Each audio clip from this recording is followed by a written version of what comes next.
Bonjour, on est le dimanche 29 octobre. Voilà, si on était dans un roman, on appellerait ça une ellipse, il me semble. Bon bah voilà, Vlogtober, ça se passe pas du tout comme je me l'étais imaginé, mais c'est comme ça. C'est la vie, n'est-ce pas? Je reviens quand même vers vous un petit peu là. Je ne sais pas du tout si je pourrais revenir d'ici la fin du mois, c'est-à-dire dans 2 jours. J'aimerais bien, au moins pour vous montrer si j'ai réussi à terminer mes 2 projets, le Poupous Crunchy et la Claire's Blanket. Voilà, bon, on verra dans 2 jours où on en sera. Là, on vit vraiment au jour le jour, enfin, comme tout le monde, mais au rythme de... Je sais même pas comment terminer ma phrase. Au rythme de la vie, de bébé, des dents, des maladies qui passent. Vous m'excuserez, je suis un petit peu prise. Bon, voilà. Hein. On n'est pas là pour parler de ça. On est là pour que je réponde au tac tricot que m'a proposé, on va dire, Marine de Cocon Vert. Donc déjà, merci beaucoup Marine. C'est trop chouette. Et ça me disait bien de le faire. Bon, je crois que tu l'as fait il y a 2 semaines, hein, mais c'est pas grave. Mieux vaut tard que jamais. Et c'est parti. Alors, excuse-moi, je vais faire une petite pause pour tousser. Voilà, ça va mieux. Alors, j'ai pris des notes, hein, parce qu'avec ma mémoire de poisson rouge, tout ça, et puis j'ai noté quelques références, parce que sinon, ça allait être impossible à tourner. Là, je profite de papa qui prend le relais. Donc, allons-y pour le tac tricot. Donc, première question, quelle grosseur de laine est votre go-to? Alors, j'ai pas non plus fait de statistiques précises pour savoir, mais je pense comme ça que c'est la Dikay que j'aime le plus. Voilà, c'est un bon compromis, c'est ni trop fin, ni trop épais. Je pense que c'est voilà, la grosseur que j'aime beaucoup. Ça ne veut pas forcément dire que c'est celle que j'ai la plus tricotée, peut-être. J'essaie d'aller voir dans Ravelry, mais on ne peut pas trier ces projets ces projets réalisés par grosseur de laine, je crois pas. Enfin, en même temps, je crois pas qu'au début qu'elle est sur Ravelry, je remplissais les grosseurs de laine. Donc, bref, peu importe. Je dirais Dikay, voilà, pour le côté un peu entre deux. Assez fin, enfin assez fin. Oui, ça reste, oui, si on veut assez fin à l'œil, et ça monte quand même plus vite que du fingering, voilà, quand on tricote. Ensuite, quelle grosseur de laine est inexistante dans votre stash? Bah moi, je pense que ça va vraiment être tout ce qui est grosse laine, genre bulky, ou je sais pas s'il y a sûrement des plus grosses. J'ai pas du tout de très grosse laine comme ça. Et puis je saurais pas quoi en faire parce que je pense que j'aurais même pas les aiguilles pour tricoter. Je regarde mon stash par là. Je vais arrêter de faire ça. Donc voilà. Pendant un temps, on voyait passer des énormes couvertures, enfin des couvertures avec de l'énorme laine comme ça. Ça me plaisait bien, mais je sais pas combien de pelotes faut acheter, les aiguilles. Et puis après, ça doit faire bien mal aux mains et aux bras de tricoter ça. Voilà. Ensuite, mono ou multi-projet? Eh ben, clairement, multi-projet. Dans la logique, j'aimais bien quand même avoir un seul projet. Disons que même quand j'en ai plusieurs, j'ai toujours un projet plus principal que les autres. Mais là, c'est vrai que depuis bébé, comme je vous disais dans les vlogs, j'ai besoin d'avoir effectivement un gros projet de fond et de petits projets qui avancent plus vite entre temps, sinon j'ai l'impression que j'avance pas du tout. Bon, là, j'ai 50 projets, mais c'est pas grave. Surtout que j'ai plein de projets là, vous ne voyez pas vraiment, peut-être si je fais un peu ça. Hein, ça tourne pas. Oups, pardon. Tous les sacs là que vous voyez suspendus, c'est des projets en attente de quelque chose, d'un signe de ma part. Il faudrait que, en fait, un bon jour même, je prenne et je détricote ce que je ferai jamais. Comme ça, je serais vraiment... Vous voyez ma feuille? Je serais vraiment très... clair sur tous les projets en cours que j'ai, point barre, et pas des trucs qui traînent de 1000 ans.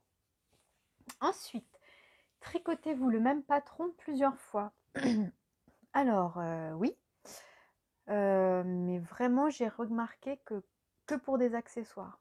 J'ai déjà fait plusieurs fois les mêmes projets, enfin les mêmes tricoter les mêmes patrons, mais que pour des accessoires. J'ai jamais fait 2 fois le même pull, même gilet, etc. Bien que c'est pas l'envie qui manque, parce que c'est vrai que comme disait Marine, quand on achète un patron, bon bah voilà, si on le tricote au moins 2 fois, ça amortit un peu plus le coût. Mais il y en a plein hein, que j'aimerais refaire en plus, mais juste, je sais pas le temps, ou pas l'envie, enfin, ou tellement envie de faire des nouvelles choses que forcément ça passe un peu en second plan. Par contre, en accessoires, j'ai vraiment fait plusieurs fois la même chose. J'avais fait des petites Nitanibou au tout début que je tricotais avec Caro Folies, et je sais que je les ai faites, je sais plus si je les ai faites 2 ou 3 fois, peut-être 3 fois. Les chaussons Converse que vous avez sûrement vu dans les podcasts, si vous regardez mes podcasts, je les ai tricotés 3 fois. J'étais même partie pour les faire une 4e fois pour moi, puis en fait j'avais enchaîné les deux autres fois, donc faut pas enchaîner non plus, sinon ça dégoûte. Et j'ai pu, en fait, des fois quand je tricote quelque chose pour offrir à quelqu'un que ça me plaît trop, après je me le tricote pour moi, donc ça m'arrive aussi pour un bonnet. Voilà. Bon, on va essayer d'aller vite parce que on n'a pas beaucoup de temps. Quel patron est sur ta to-do list depuis le plus longtemps? Alors, j'avais fait ma première to-do list d'envie de tricot quand j'étais un peu plus à l'aise, après avoir fait des projets vraiment débutants. Je m'étais fait une petite liste en fonction de la laine que j'avais aussi, etc. Je ne l'ai pas retrouvée, dommage, ça aurait été bien, mais je sais de mémoire que j'avais déjà mis dedans le gilet, je ne sais pas comment ça se prononce, Mariechen, Mariecchen, d'Isabelle Kramer. Celui-là, vraiment, il me plaît depuis très longtemps. Donc je vais citer celui-là parce que je sais qu'il était dans cette liste. Et je le cite notamment, enfin encore plus parce qu'il est dans mon Make 9 de cette année, mais bon, voilà, faut pas se leurrer, il sera jamais tricoté avant le 31 décembre. La laine est juste là. Voilà, les pelotes roses, là, c'est de la Lima, je crois. Oui, de la Lima rose poudrée. Bon, voilà. Il y a ça, et il y avait aussi dans cette to-do list, j'avais mis aussi le Soldotna de Kathleen Hunter. Mais lui, en fait, je le trouve magnifique et tout, il est hyper connu et tout, mais en fait, je sais que dans ses autres projets, enfin patrons plutôt, il y en a d'autres un peu de ce style, un peu des tops, des crops, qui me plaisaient bien aussi, donc je sais pas si je le ferai un jour. Bon bref, on s'éparpille déjà. Je fais quand même un papier pour pas m'éparpiller, et je m'éparpille quand même. Question, tricoteuse du matin ou du soir? Bah écoutez, on va dire tricoteuse du soir, c'est plus la vérité vraie. Surtout en ce moment, clairement le matin c'est juste impossible de faire déjà grand chose. Voilà, depuis 6 mois que bébé est là, c'est clairement tricoteuse du soir, et même en général, ça a toujours été en tout cas le moment que je préfère parce que c'est vraiment repos, c'est récompense de la journée, c'est voilà, j'adore. Ce qui ne veut pas dire que je tricote jamais en journée ou le matin, mais c'est vraiment le soir, c'est un inconditionnel. En gros, si je tricote pas le soir, si j'ai pas tricoté de la journée, ça veut dire que j'ai pas eu ma dose. Oui, c'est une addiction, vraiment. Ensuite, patron imprimé ou électronique? Au début, je faisais imprimer parce que, étant débutante, c'est vrai que c'était plus facile à suivre, etc. Après, je faisais plus du tout imprimer parce que je faisais tout sur mon téléphone, ou je faisais comme Caro, elle fait. Regarde le patron, elle note à côté sur un papier, et comme ça après c'est un genre un peu de brouillon, d'aide-mémoire, de tout ce qu'on veut. Et je faisais beaucoup ça, mais là, j'imprime tout parce que je sais plus où j'en suis. En fait, j'ai plus de temps disponible pour autre chose que bébé, enfin, et le travail et machin et trucs. Donc voilà, en tricot maintenant, là, en ce moment, en tout cas, ça changera sûrement peut-être. J'ai besoin d'avoir le patron imprimé et je le suis à la lettre et je stabilote et je numérote et j'entoure et ça me fait du bien. J'ai besoin, c'est vraiment une aide. Ensuite, votre point préféré à tricoter? impossible de choisir, de choisir entre les deux. Moi, je suis vraiment à fond dans la dentelle, à fond dans les torsades. Depuis le début où j'ai commencé à en faire, j'adore ça. Donc, je dis les deux parce que je les aime autant les deux. Donc, je vous laisse imaginer un patron, il y a les deux. J'adore. Et en fait, j'adore d'autant plus que je trouve que c'est aussi beau à regarder sur l'ouvrage fini que à faire. Parce que parfois, il y a des points qui sont magnifiques, mais à faire, voilà, s'accrocher un peu. Et au contraire, d'autres points qui sont très faciles à tricoter, mais qui sont pas foufou au rendu, quoi. Donc, voilà. Ensuite, plutôt toe-up ou cuff down. Je suis pas entre guillemets sectaire. J'ai pas de. Ben voilà, les chaussettes, c'est vraiment un. On peut avoir de fou sa manière de tricoter préférée, sa recette de chaussettes, son machin, son truc, son bidule. Moi, je suis pas du tout assez experte en chaussettes. Pourtant, j'en ai tricoté pas mal. Enfin, pas mal, plusieurs. J'ai pas de préférence. En fait, à chaque fois, j'ai jamais pris la même technique, etc. Donc, j'ai peut-être pas choisi, ou alors, je n'ai pas spécialement de préférence. Si vraiment fallait choisir, je dirais quand même toe up. Oui, on va dire que pour le côté aussi où on peut ajuster la taille, enfin plus facilement regarder la hauteur qu'on veut pour la chaussette. Voilà, c'est tout. Je n'aurai rien de plus à dire. Aiguilles de bois ou de métal. Je préfère les aiguilles en bois clairement, mais j'ai beaucoup plus d'aiguilles en métal, donc voilà. Suivant les projets, on avise. Alors, quel designer par contre mérite d'être connu plus qu'elle ne l'est? Alors, je trouve ça délicat les questions ou connu, pas connu, parce que je sais pas trop ce que ça veut dire être connu ou pas connu. Clairement, moi j'ai beaucoup tricoté soit des patrons gratuits de Drops, donc voilà, clairement, pas citer Drops. Et après, j'ai tricoté pas mal de très connus, ou en tout cas de designers connus. Donc, je vais citer personne. En plus, ceux que je trouve qui n'ont pas l'air assez connus, j'ai jamais tricoté encore, je pense. Donc, je vais rien pas citer. Je saute la question. Quel patron est un tricot de rêve à vos yeux, mais jamais vous ne le tricoterez? Alors ça, je suis allée chercher loin, loin dans mes favoris Ravelry. J'avais vu ça chez Yarnflex, au Reborigo, qui tricotait une couverture trop belle, vraiment trop belle, qui avait l'air de prendre beaucoup de temps. Alors la designer, c'est Jenny's Hope, et je n'ai pas noté dans la couverture, en fait elle en fait, pardon, elle a plusieurs patrons, donc ça fait un peu des, enfin elle a plusieurs patrons de plusieurs formes différentes, mais celles qui m'ont marqué, c'est celles, ça fait en fait comme des, non pas des losanges, des hexagones en jacquard, avec des motifs trop beaux, et en fait voilà, vous faites plein d'hexagones comme ça, après ça vous fait une immense couverture. Oh, c'est trop beau, mais alors je sais pas si je le ferai un jour. Peut-être que de le dire là, ça voudrait dire qu'un jour je voudrais la faire, mais je les trouve vraiment trop belles. Et là, en fait, parce que je me rappelais plus du tout comment elle s'appelait, pour pouvoir vous la citer, j'ai un peu farfouiné.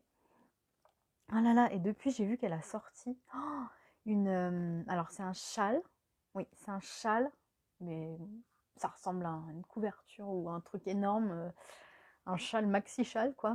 Woodland, animaux de la forêt. Oh là là, ça me fait trop envie. Bon, mais dans une autre vie, je crois, ou plus tard. Et sinon aussi, je voulais citer, donc ça, une autre personne, enfin un autre projet que j'avais vu chez... là, c'est dans le podcast de Fruity Knitting, je ne sais pas si vous connaissez. Fruity Knitting, c'est une source incroyable sur le tricot, la laine, etc. Les designers. Et c'était un épisode de je ne sais quand, il y a longtemps, et la designer qu'elle interviewait, pardon, c'est une danoise, c'est Christelle Seyfarth, Seyfarth. Ça m'avait marqué parce qu'elle faisait des choses. Alors tout n'est pas, je n'ai pas tout trouvé beau de ce qu'elle faisait. Des fois c'était trop coloré, trop bariolé. Mais elle avait une technique, par exemple là c'était un châle, il me semble, ou une veste, je sais plus, ou entre les deux. En fait elle fait souvent des châles où vous savez, elle met une grosse ceinture et ça fait un peu comme une veste. Et en gros, elle fait des magic balls. Donc avec des restes de laine, elle fait enfin, des restes qui doivent être quand même assez conséquents. Et c'est vrai qu'elle doit les mettre de manière à ce que ça fasse un peu un dégradé. Mais elle prévoit ses patrons en faisant... En fait, il y a des aplats de couleurs. Il y a une partie qui est tricotée avec, je sais pas, une couleur par exemple fixe, quoi. Et puis tout le reste, c'est motifs. Par exemple, elle fait des motifs de fleurs. Et elle les tricote avec sa Magic Ball là en dégradé. Non mais c'est trop fou, quoi.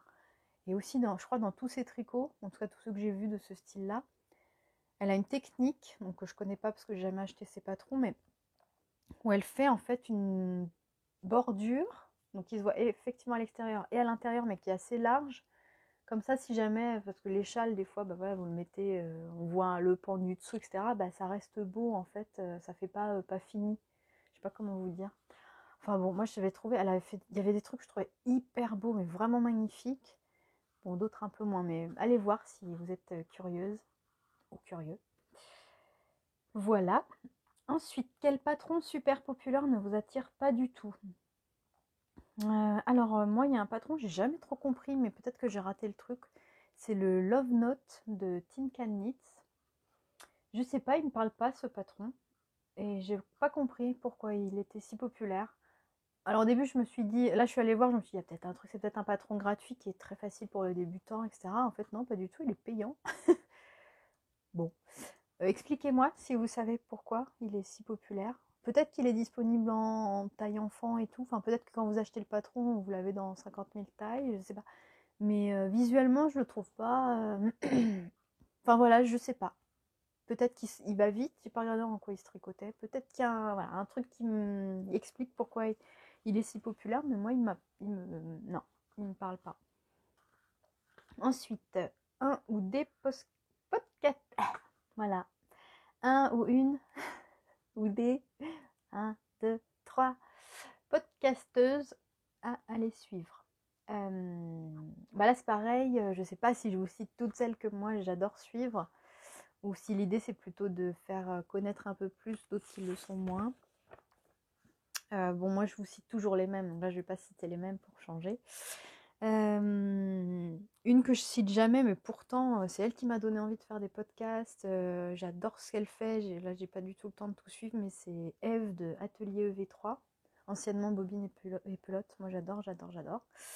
Mais bon, elle est très connue, donc si jamais vous connaissez pas, allez-y. Stitches, que j'adore vraiment aussi. Pareil, n'hésitez pas à aller voir. Laine poudrée, que j'ai découvert, je crois, cette année, ou peut-être fin d'année dernière, pendant ma grossesse. J'aime beaucoup, beaucoup ce qu'elle fait. J'aime beaucoup son approche. Je la trouve trop choupinette. Voilà. Et aussi, il y a Saison. Mais alors, ça fait... J'ai regardé sa dernière vidéo, date d'il y a 7 mois, donc je ne sais pas si elle en fera encore. Qui est québécoise. Mais j'aime beaucoup ce qu'elle fait. Elle fait des designs tricot, notamment... que j'aime beaucoup d'ailleurs, voilà, et j'aimerais bien tricoter un jour un de ces patrons. Je les trouve très très jolis. Voilà, et ben écoutez, on va s'arrêter là pour le tag tricot. Je suis très contente de l'avoir fait. Merci encore Marine. J'ai hâte d'aller voir d'autres tag tricot quand j'aurai du temps dans ma vie. Je suis déjà en retard sur tous les vlogtomers. Ah, vous entendez bébé qui crie? Moi oui, mon détecteur de maman en tout cas. Bon, bref, je m'éparpille. Je ne sais pas qui taguer pour, pour que ça tourne. Et ben écoutez, si vous êtes venu jusqu'ici et que ça vous dit et que vous faites des vidéos, faites-le, c'est fun. Si vous n'osez pas, franchement, c'est pas bien, voilà, c'est pas bien compliqué. Et puis c'est l'occasion d'en savoir un peu plus sur vous aussi. Donc voilà. Ou alors sinon, je tag Laine Poudrée, je tag Stitches, je tag Bobine et Pelote, Atelier V3, Eve. Voilà, voilà. Et bien écoutez, merci d'être venu jusqu'ici. Et puis à bientôt. Bonne fin de journée. Enfin, oui, bonne fin de vidéo. Au revoir.